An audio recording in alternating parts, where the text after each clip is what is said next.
რაღაცა ბოლო პერიოდში რაღაცა შეფასებასავით ვაკეთებდი და ვუყურებდით ძალიან გამრავალფეროვნებულია ჯგუფები საპროტესტო მოძრაობაში არ არის მხოლოდ პოლიტიკური პარტიები ან მაგალითად სამოქალაქო საზოგადოება ან ამ შემდეგ სხვადასხვა ჯგუფები არის მრავალფეროვანი და ძალიან მნიშვნელოვანია ხედვებიც განსხვავდება მათ შორის და შესაძლოა ეს არ იყოს ყველაფერი ერთიანი მაგრამ მე პირიქით დემოკრატიის ხიბლი ხო ეს არის რომ მრავალფეროვნებაა და ყველას ერთი მესიჯი არ გვაქვს როგორც ქართულ ოცნებას დაავალებენ მაშინ ვიწრო იქნება ეს არის ხო და მეც ვხედავ პოტენციალს იმისას რომ რაღაცა სხვადასხვა ალტერნატიული გზები 28 ნოემბრის ნიშნულია თან მსხვილი წინ და დანიშნულოვანი თარიღია თავარი რა არის იცით რომ ალბათ თვითონაც აკეთებენ კვლევებს ქართულ ოცნებაში მაგრამ ადამიანების წინააღმდეგობა ადამიანების უკმაყოფილება არსად წასულა ხო ეს არის ძალიან მნიშვნელოვანი პირიქით ალბათ ქართული ოცნების რეიტინგი სულ უკან და უკან მიდის იქიდან გამომდინარე რომ არაფერი არ გაუმჯობესებულა ყველა ძალიან კარგად ცნობს რომ ქვეყანაში არის უწყვეტი კრიზისი ვინმე არის ბედნიერი თავადაც ვერ იქნებიან ალბათ ქვეყანაში არის უწყვეტი კრიზისი ქვეყანა არის იზოლაციაში საერთაშორისო საკითხია ნაწილს იჭერენ ნაწილს ატარებენ საკითხებს და ქონებას არტიან რა თქმა უნდა ეკონომიკურ კაზეიზაცია უკვე აღარ არის აი ეს არის ძალიან მნიშვნელოვანი რომ თავისივე დამფუძნებლები ხო მართალია რაღაცა ესე ქორ ოცნების ისინი ვინც იყვნენ ადამიანები ისინი აღარ არიან დღეს იქ და მათ დევნიან და ვიღაცა სულ ახლახანს მოსული ადამიანები არიან ამიტომ თავისი რომ ვიყო ძალიან მიჭირს ამ წინადადების თქმა ფორმულირებ დაშვებაც კი მაგრამ ძალიან დაბნეული ვიქნებოდი რბილად რომ ვთქვა აბა ვერც ერთი ძალიან ბევრი კითხვის ნიშანი მექნებოდა ოცნების რეჟიმის ეფექტურობასთან დაკავშირებით მაგ წნეხზე კენიც გრძნობენ და მაგიტო შემოიტანეს ასეთი კანონებიც მათ შორის აი საერთაშორისო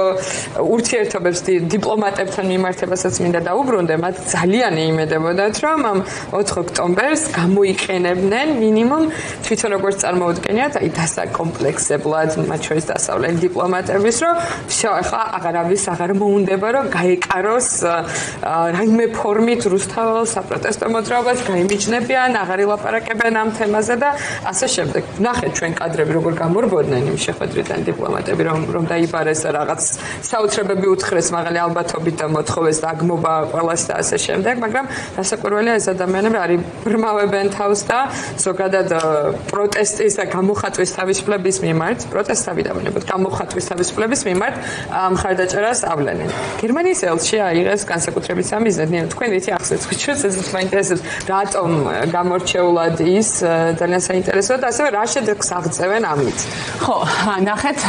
ქართული ოცნება რაღაცნაირად ცდილობდა რომ ამ ბოლო მოვლენებით 4-ში ის რაღაცა საპროტესტო მოძრაობა მათ შორის არჩევნებით რაღაცნაირად ლეგიტიმაცია მოეპოვებინათ მათ შორის საერთაშორისო ასპარეზზე იმიტომ რომ მათ უნდათ რომ აი არჩევნები ჩატარდა ამდენი მივიღეთ და წინას თუ არ თვლით ეს იქნება ახლა რაღაცა ლეგიტიმაციის ნიშანი და მათ შორის უნდათ წარმოეჩინათ თითქოს ქართველი ხალხი საქართველოს მოქალაქეები არ არიან მშვიდობიან და ისინი რაღაცას ცდილობენ რაღაცა ძალადობრივი პროტესტის ორგანიზებას აი ამისკენ მიდიოდა ყველაფერი ამას ცდილობდნენ მათ შორის თავიანთი ტელევიზიები პროპაგანდისტულად ცდილობდნენ აი ამ 4-ის წამოწევას და ასე შემდეგ და სავარაუდოდ ეს მოლოდინი ჰქონდათ რომ ამდენი ხნის განმავლობაში მოყოლებული გასული საპარლამენტო არჩევნებიდან რომ არ აქვს საერთაშორისო ლეგიტიმაცია არიან იზოლაციაში და ქვეყანაში ამხელა პრობლემა არის მოსახლეობაში რაღაცა ამით თითქოს დაალაგებდნენ სამწუხაროდ ეს ასე რატომ არ მოხდა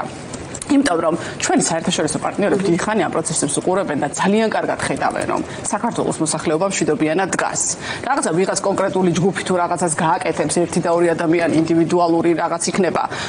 ეს ხო არ წარმოაჩენს მთლიან პროტესტს და ჩვენ დავამტკიცეთ. არა მხოლოდ ეს უწყვეტი ერთი წლის განმავლობაში, მანამდეც რუსული კანონებიდან მოყოლებული რამდენად მშვიდობიანად, მწყობრად წინააღმდეგობას ვცდილობთ ჩვენი კანონმდებლობით გარანტირებული უფლების სარგებლობით. არაფერი არ გაგვიფუჭებია. ამიტომ სწორედ ამან ეს ძალიან კარგად აინახეს ჩვენმა საერთაშორისო პარტნიორებმა და რაც შეეხება არჩევნებზეც ძალიან კარგად იციან რა მდგომარეობა იყო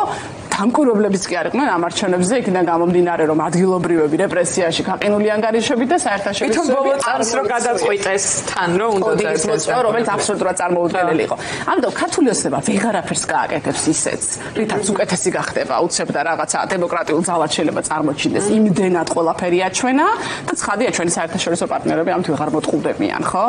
ამიტომ ამბობენ ისინი ევროკავშირის წარმომადგენლები რომ ყველაფერია მაგიდაზე რაც შეიძლება იქნას განხილული საქართველოსთან დაკავშირებით იმიტომ რომ ხედავენ რომ ქართველი ხალხი იბრძვის დემოკრატიისთვის ადამიანის უფლებებისთვის უკეთესი ქვეყნისთვის და ევროპული მომავლისთვის და ეს ყველაფერი უკვე ძალიან ცალსახაა